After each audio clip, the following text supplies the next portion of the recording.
แกงเขียวหวานจ้าแกงเขียวหวานลูกชิ้นปลาค่ะมีหน่อไม้มะเขือนะคะมีหมูจ้า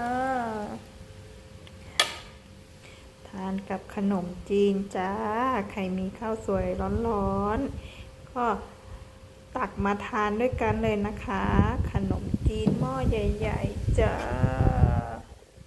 แกงเขียวหวานหม้อใหญ่ๆไปเลยค่ะ